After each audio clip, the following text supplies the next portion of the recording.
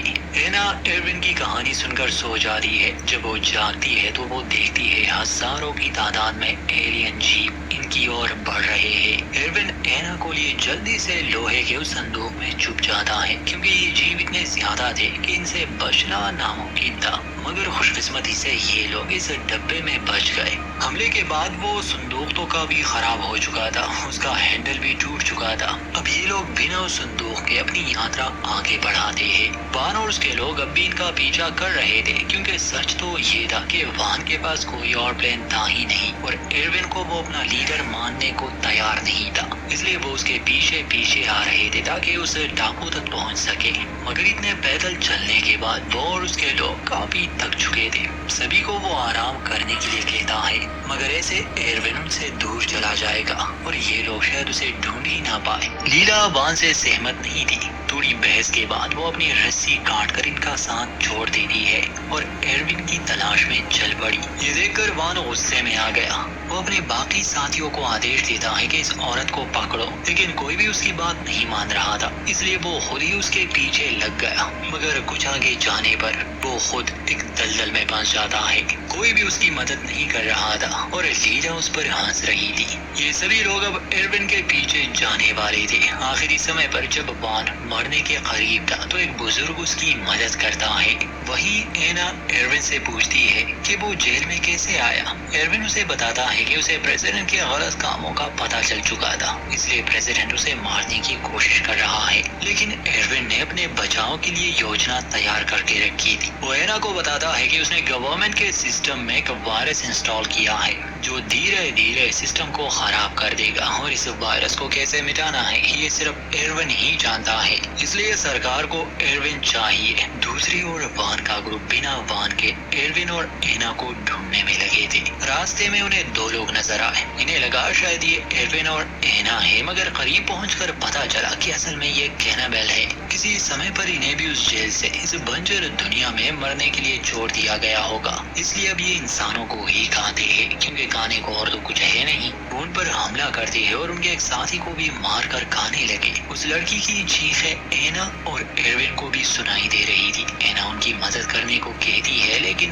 ایروین کہتا ہے کہ اب تک وہ مر چکی ہوگی اور ہم اپنے لیے کوئی خطرہ مول نہیں لے سکتے، فی الحال مجھے صرف تمہاری سرکشا کرنی ہے۔ اس کا یہ ویوہار اینا کو پسند نہیں آتا۔ وہ اسے بزدل پکارنے لگی کہ وہ صرف اپنے بارے میں ہی سوچتا ہے۔ اس پر ایروین کو بہت غصہ آ گیا اور وہ پاگلوں کی طرح ادھر ادھر کودنے اور چلانے لگا، مطلب کہ وہ چاہتا تھا کہ وہ ایلین جیب آ کر اسے مار دے، جس پر اینا اسے شانت رہنے کو کہتی ہے۔ اینا کو روتے ہوئے دیکھ کر ایروین رک جاتا ہے اور اس سے معافی مانگتا ہے۔ جب وان اپنے لوگوں تک پہنچ گیا تو غصے میں وہ لیلا پر حملہ کرتا ہے۔ وہ اسے مارنا چاہتا تھا، مگر لیلا بتاتی ہے کہ ایروین پریزیڈنٹ کا صلاحکار ہے اور پریزیڈنٹ اسے ڈھونڈ رہا ہے۔ اگر ہم اسے پکڑ کر لے جائیں تو شاید وہ ہمیں آزاد کر دیں گے۔ وان کو اس کی بات پر یقین تو آ گیا تھا، مگر وہ اسے غدار کوشش کرتا ہے اور کہتا ہے کہ ضرور اس کے اوپر کوئی ٹریکنگ ڈیوائس لگی ہوگی اور وہ اس کے پیر میں تھی۔ تب لیلا وہاں سے بھاگنے کی کوشش کرتی ہے، کیونکہ اصل میں وہ کوئی اپرادھی نہیں تھی بلکہ کیپٹن کی طرف سے بھیجی گئی ایک جاسوس تھی۔ جب وہ وہاں سے بھاگ رہی تھی تو ایک الگ طرح کا ایلین جیب اسے پکڑ لیتا ہے اور دھیرے دھیرے وہ جیب اسے سب کے سامنے کھانے لگا۔ بعد میں ہم دیکھتے ہیں کہ وان اور اس کے لوگ ایروین کی اور آ رہے تھے۔ وہ مدد کے لیے چلا رہے تھے، مگر ایروین کو ان پر بھروسہ نہیں تھا۔ وہ اینا سے کہتا ہے کہ ساودھان رہو، مگر تب تک دیر ہو چکی تھی۔ وان لوہے کا ایک راڈ پھینک کر اسے بے ہوش کر دیتا ہے۔ جب اسے ہوش آیا تو اس کے ہاتھ پیر بندھے ہوئے تھے۔ وان اسے کہتا ہے کہ میں جان چکا ہوں تم کون ہو، تمہاری جان کے بدلے میں اپنے آزادی کا سودا کروں گا۔ ایروین اس کے ساتھ جانے کے لیے تیار نہیں تھا، اس لیے وان اسے کندھوں پر اٹھا کر ایک پرانی عمارت میں لے جاتا ہے۔ کیپٹن کے لوگ پہلے ہی وہاں گئے تھے اور اگر کوئی بھی وہاں زندہ تھا تو اسے مار دیا گیا۔ پھر وان اس سینک سے ملتا ہے جو ایروین کو لینے آیا تھا۔ وہ اسے سودا کرتا ہے۔ وہ سینک سودے کے لیے بھی تیار تھا، مگر جب وہ اسے ایروین دکھانے لے گیا تو ایروین غائب تھا۔ اس پر وہ سینک وان کو گولی مار دیتا ہے۔ اس کے بعد وہ ایروین کو ڈھونڈنے لگا، مگر ایروین کو ہتھیار مل چکے تھے۔ بدقسمتی سے اینا پکڑی گئی۔ وہ ایروین کو دھمکی دیتا ہے کہ اگر وہ سامنے نہ آیا تو اینا ماری جائے گی، اس لیے ایروین اس کے سامنے آتا ہے، مگر وان میں ابھی بھی جان بچی تھی، اس لیے وہ سینک کو مار دیتا ہے۔ ایروین وان کو اپنی جان بچانے کے لیے شکریہ کہتا ہے۔ وان بھی اب اپنی آخری سانسیں گن رہا تھا۔